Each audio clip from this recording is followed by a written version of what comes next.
Hi and welcome to Swissquote's Daily Market Talk. It's Monday, February 16th. US inflation delivered some relief last Friday, reinforcing the rotation narrative, but falling yields couldn't cheer up big technology stocks. That's the rotation trade, right? Investors remain uneasy about elevated valuations here and the scale and the leverage of AI spending. And a new anxiety is now joining in. The anxiety is that AI disruption may go a bit too far. So this week will be lighter in terms of liquidity with US markets closed today, and China will be away for the entire week for their Lunar New Year holiday. But still, the Fed minutes, US PCE data and flash PMI numbers will be closely watched across the global financial markets, along with Walmart earnings this week for clues on consumer resilience and AI adoption and potential implications for business and jobs. So we will talk about all that and more,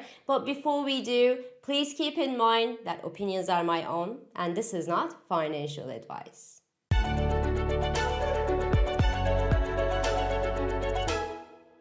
This show is brought to you by Swissquote. So last week was a week of sweet economic data from the US, or almost. Jobs market there rebounded with 130,000 new job additions in January, but after a morose 2025, during which the US economy added around 181,000 new non-farm jobs the whole year. That makes around 15,000 job additions every month in the US, and it is quite weak indeed. The retail sales was weaker than expected on the other hand, and pointed that spending gap in the US between the rich and other Americans is only growing apart. And then Friday's inflation data came in to show that headline inflation in the US eased to 2.4% last month, which is the slowest since last June.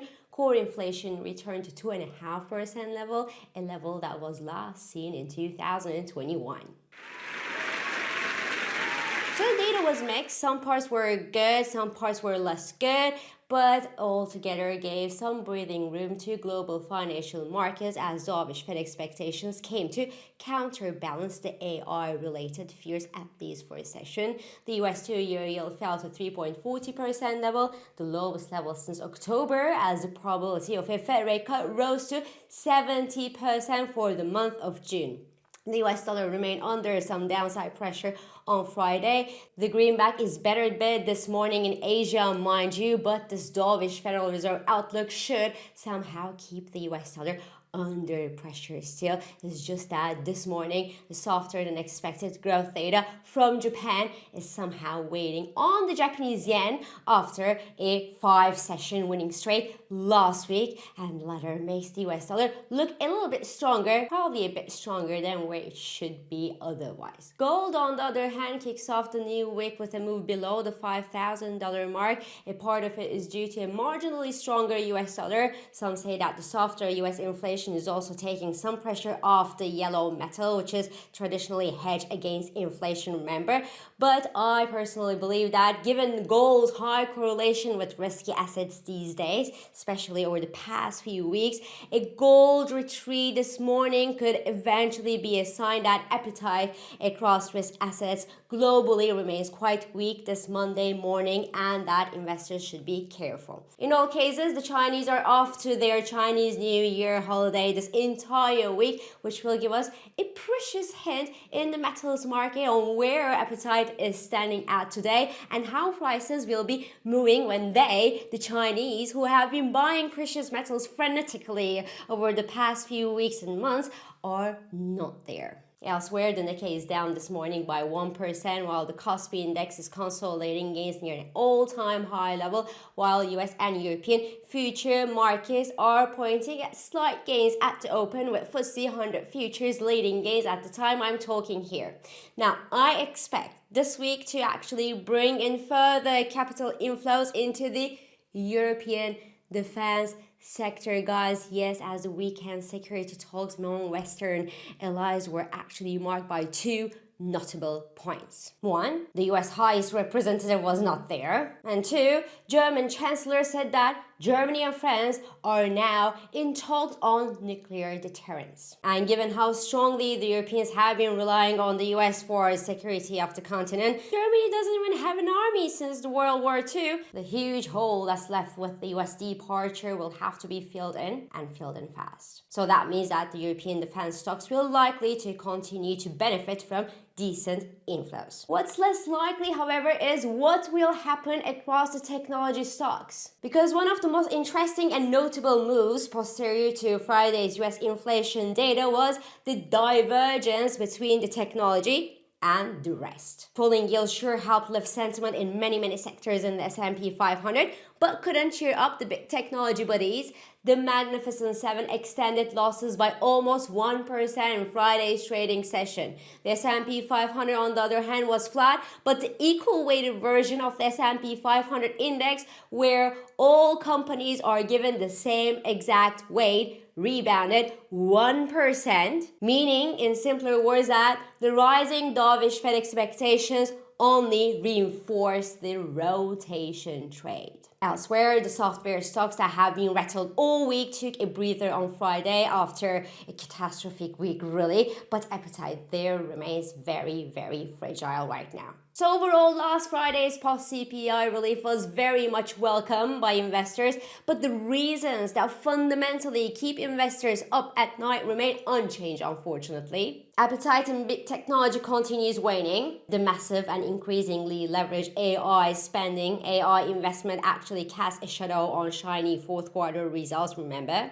And while these companies weigh relatively heavy in major US indices, Magnificent Seven, for example, makes up around a third. Yes, a third of the total S&P 500's market cap weighting. So if the big technology tumbles, well, the rest of the sectors will have to double their efforts to counter the losses on an index level. So that's a problem. And two, the leveraged AI spending fears that we had since a few months now are now topped by a new and growing anxiety that AI will replace businesses and jobs, and that will be bad for many sectors that everyone thought would benefit from AI-led productivity gains and lower costs as well. Now, the funny thing is, these two fears together don't make sense. Because if AI is about to wipe out whole sectors and businesses, then piling into AI enablers makes sense, because the big AI replacement will somehow enhance returns on AI investments sooner rather than later. But if the concern that these AI investment returns will take time to materialize and that the transition will be gradual toward the AI economy, then betting on businesses disappearing by tomorrow doesn't make sense. So the truth is probably somewhere in between. My take is that the AI-related big technology stocks are trading at very high multiples, and it was time for a downside correction,